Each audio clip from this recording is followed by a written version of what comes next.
Hello everyone, कैसे हैं आप सभी लोग। I hope you are doing well. So dear student, आज का जो हमारा क्लास है, आज का जो हमारा सेशन है, ग्लोबल ट्रेंड रिपोर्ट आधारित रहने वाला है। किस पर आधारित रहने वाला है? ग्लोबल ट्रेंड्स रिपोर्ट पर। आइए देख लेते हैं, इसके बारे में जान लेते हैं तमाम बातें और इस रिपोर्ट में क्या कहा गया है। इस रिपोर्ट में आशंका जताई गई है कि आने वाले 5 वर्षों में भारत पाकिस्तान के मध्य में युद्ध की संभावना हो सकती है।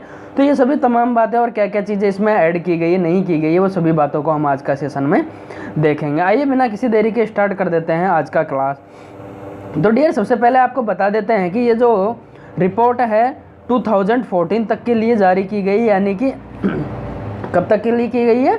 2014 एंड 2040 तक के लिए। इस रिपोर्ट में क्या होता है, कुछ एस्टिमेट्स वगैरह लगाए जाते हैं चीज़ों को, या पुरानी चीज़ें क्या क्या घटित हुई है, नहीं हुई है, उन सभी चीज़ों को ध्यान में रखते हुए।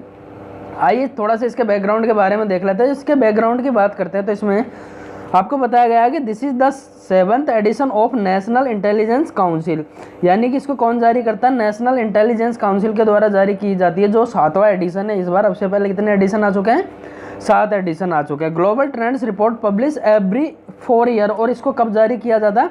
प्रत्येक 4 साल पर इसको जारी किया जाता है। कब से जारी की जा रही है? इसको 1997 से इस रिपोर्ट को जारी की जा रही है।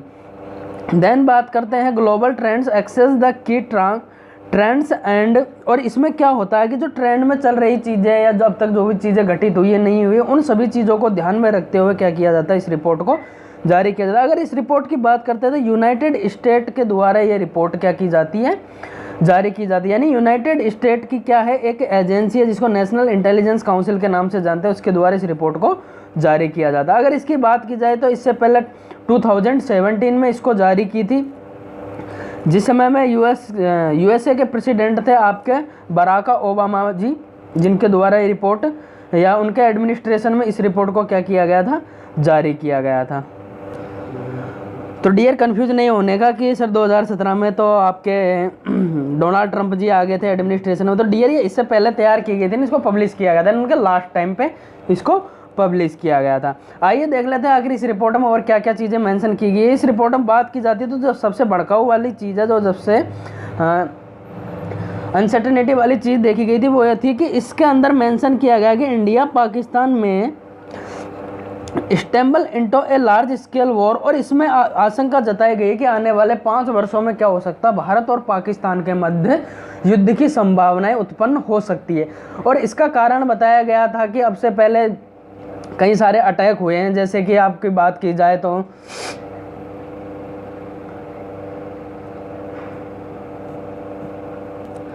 कि जो आपके जो भी दिल्ली टेरर अटैक वगैरह हुए थे, या उससे पहले जो भी उनके द्वारा टेररिस्ट अटैक किए गए थे, उसके बदले में जो भारत के द्वारा उनको जो जवाब दिया गया था, उन चीज़ों को भी इसमें एस्टिमेट लगाया कि वो भी कहीं ना कहीं इस युद्ध का कारण बन सकती है। और अगर उसके अलावा बात की जाए तो आप देख ही पा रहे होंगे कि आईआर के अंदर देखते हैं जो आपका अफगानिस्तान वाला रीजन है, उसमें तालिबान वाले रीजन, तो वहाँ पे आपको पता ही है कि जो रसिया और अमेरिका वहाँ से निकल चुका है, रसिया वहाँ पे पार्टिसिपेट करने की बात कर रहा है, यानी कि यहाँ पे कॉन्फ्लिक्ट चलता रहता है कम्युनिटीज़ के बीच में, तो और वहाँ पे टेररिस्ट एक्टिविटीज़ भी होती रहती है, उसको भी एक रीज़न इसमें माना गया। अगर उसके अलावा बात की जाए तो आपके जो इंडस वाटर ट्रीटी है, इसको भी इसमें एक इसका रीज़न माना जा रहा है इस कॉन्फ्लिक्ट का या इस वार का। क्यों माना जा रहा है? क्योंकि जो भारत के हिस्से में जो रिवर्स वगैरह आई थी, उनमें क्या किया जा रहा है? भारत के द्वारा डैम बनाए जाने की बात की गई। तो ये सभी तमाम मुद्दे हैं जिनकी वजह से ये एस्टिमेट लगाया गया कि आने वाले 5 वर्षों में भारत पाकिस्तान के मध्य में युद्ध हो सकता है। डियर, ऐसा कुछ डेफिनेट है नहीं वैसे, क्योंकि समस्या यह है कि अगर ये युद्ध होता है तो कई सारी समस्याएं झेलनी पड़ेगी। पॉलिटिकल अनसर्टेनिटी की बात की जाए, वैसे पेंडेमिक कोविड-19 की वजह से पहले ही हमारी जो इकोनॉमी है काफ़ी गड्ढे में जा चुकी है। नॉट ओनली कि इंडिया की ही, साथ में आपको पता है कि पाकिस्तान की भी स्थिति कुछ खास नहीं है। और बात की जाए दूसरे एंगल की, तो एफटीए के द्वारा जो फाइनेंशियल एक्शन टास्क फोर्स है, तो उसके द्वारा भी इसको क्या किया जा रहा है कि वो ग्रे लिस्ट में डाला जा रहा है। इसको अलग से डिस्कस करेंगे। वैसे थोड़ा ओवरव्यू के रूप में बता देते हैं कि इसमें क्या है कि जो टेररिस्ट एक्टिविटीज़ को सपोर्ट करता है, तो उनको कुछ लिस्ट बनाई गई, उन लिस्ट में डाल दिया जाता है। तो इनको क्या करेगा, अगर इनको ब्लैक लिस्ट में डाल दिया जाता है तो अदर कंट्री के द्वारा इनको सपोर्ट नहीं दी जाएगी। और आप जानते ही हैं कि इनके पास इकोनॉमिक कंडीशन भी सही नहीं है। तो ये सभी तमाम कारण है जो समस्याएं उत्पन्न कर सकते हैं। तो इसमें ये एस्टिमेट लगाया गया। आई होप आपको ये चीज़ें समझ में आई होगी। अगर आप चाहते हैं इस PDF को पढ़ना तो हम आपको लिंक प्रोवाइड करवा देंगे, और इस क्लास की PDF भी आपको the study alliance Telegram channel पर मिल जाएगी। आइए आगे देख लेते हैं इसमें और क्या क्या चीज़ें बताई गई है। अगर इसमें नेक्स्ट बात करते हैं तो इसमें कुछ पॉइंट्स है जिनको फोकस किया गया है। जैसे बात करते हैं तो इसमें सबसे पहले बात की गई है इन्वायरमेंट की, यानी कि इन्वायरमेंट से रिलेटेड क्या क्या अनसर्टेनिटीज़ वगैरह देखी गई है, नहीं देखी गई, उनकी बात कर लेते हैं। तो इसमें बताया गया है कि जो भी आपका इन्वायरमेंट रिलेटेड जोखिम है वो क्या कर रहे हैं, बढ़े जा रहे हैं। और उसकी वजह से जो अब तक आपका SDG गोल थे, जो आपके SDG गोल हुआ करते थे, सस्टेनेबल डेवलपमेंट गोल जिनको बोलते हैं, तो उनको क्या किया जाएगा, फोर्सफुली इम्प्लीमेंट करने की बात की गई है, नहीं तो स्थिति और भी दुर्लभ हो सकती है। अगर देन बात करते हैं इकोनॉमी की, तो इकोनॉमी की स्थिति तो आप देख ही रहे हो। कोविड-19 पैंडेमिक स्थिति की वजह से नॉट ओनली इंडिया की, पूरे ऑल ओवर द वर्ल्ड में कंडीशन ख़राब हो रही है। तो जिसकी वजह से भी क्या हो रहा है कि चीज़ों को आगे बेहतर करने की बात की जा रही है, या फिर इस रिपोर्ट के माध्यम से बताया जा रहा है कि कंडीशन और भी ख़राब हो सकती है।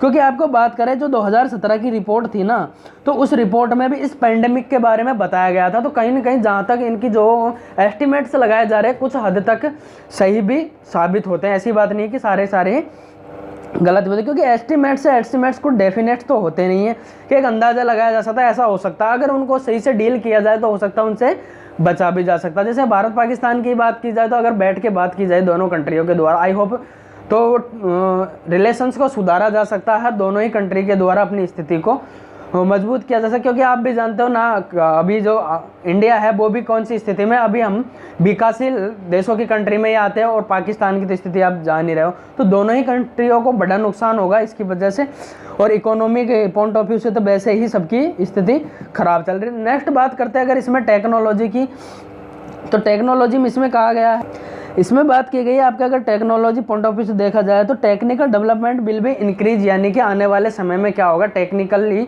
चीज़ें बढ़ेगी और मतलब प्रौद्योगिकी को काफ़ी अच्छे तरीके से लेकर जाएगा, जिससे मानव समाज के लिए या फिर वैश्विक प्रतियोगिता को ये क्या करेगी, बढ़ावा देगी। ठीक है डियर, ज़्यादा कुछ नहीं, थोड़ा ओवरव्यू के रूप में लेते हैं, यहाँ से कुछ ज़्यादा वो खास भी नहीं, क्योंकि ये एक एस्टीमेट है। लेकिन आप मेंस पॉइंट ऑफ व्यू जब एग्जाम वगैरह में लिखते हैं तो इसका एक सहारा ले सकते हैं कि भाई उस रिपोर्ट के अंतर्गत ऐसा बताया गया, तो आपका आंसर में क्या होता है, थोड़ा वेटेज बढ़ जाता है। वैसे ये एस्टीमेट है, डेफिनेट तो है भी नहीं है, तो आप एक ओवरव्यू पॉइंट ऑफ व्यू जान लें। अगर वैसे बात करते हैं तो 144 का ये क्या है, पूरा का पूरा डॉक्यूमेंट है, जो आपकी PDF है ट्रेंड रिपोर्ट की, तो 144 पेज की, तो पूरी की पूरी तो आपको पढ़ना नहीं है, थोड़ा सा ओवरव्यू के तौर पे जान लो, जो हम आपको यहीं पे बता देंगे। अगर स्टेट्स की बात की जाए तो इसमें स्टेट के रूप में बताया गया है, तो इसके तहत स्टेट्स में जब देखा जाता है तो इसमें बताया जा रहा है कि जो पॉलिटिकल अनसर्टेनिटीज़ है वो क्या करेंगी, पॉलिटिकल अनसर्टेनिटीज़ की वजह से लोगों के बीच में गैप जनरेट होगा, अमीर और अमीर होते जाएंगे, गरीब और गरीब होते जाएंगे, ऐसा इनके द्वारा बताया जा रहा है। और ये क्या तनाव की स्थिति भी उत्पन्न करेगी, जिससे लोकतंत्र या डेमोक्रेसी को, जो डेमोक्रेसी है उसको भी खतरा बताए जाने की बात की गई इसमें। इसी प्रकार से अगर नेक्स्ट सेगमेंट की बात करते हैं तो उसमें आपके इंटरनेशनल के बारे में, यानी कि वैश्विक रिलेशनशिप के बारे में बात की गई है, आपके IR इंटरनेशनल रिलेशन की बात की गई है, जिसमें आपको जो डायनामिक इम्पैक्ट्स की बात की गई है, इसमें बड़े तौर पर प्रभाव पड़ेंगे। इसमें अभिनेताओं पर स्टार्ट की पसंद को भी बढ़ाया जाए, इन स्टार्टअप्स वगैरह को भी आगे लेके चला जाएगा। वैश्विक मानदंडों की बात की जाए तो इसमें नियमों और संस्थानों पर जो अंतर्राज्यीय जोखिम की बात की गई, यानी कि जो क्या है आपका इंटरनेशनल रिस्क बढ़ेगा, क्योंकि जो चीज़ें हैं आप जानते हैं, जब इकोनॉमिक तौर पे अगर चीज़ें सही से नहीं चल पाएगी तो कंडीशंस ख़राब होने का। तो आई होप डियर आपको आज का डिस्कशन समझ में आया होगा। इसमें कुछ खास तो था नहीं, वैसे आपको अवगत करना जरूरी है कि ताकि आप कभी भी एग्जाम्स वगैरह में आंसर राइटिंग वगैरह करें तो उस पॉइंट ऑफ व्यू से आप इन चीज़ों को, और जाके आप PDF भी देख सकते हैं पूरी की पूरी, और बाकी आपको अच्छा डिस्कशन भी लाएंगे इसको देखने के बाद में। आप अभी तक जब तक इन चीज़ों को देखिए, आज की क्लास को हम यहीं अंत करते हैं। जय हिंद, जय भारत। आई होप आपको आज का डिस्कशन अच्छा लगेगा।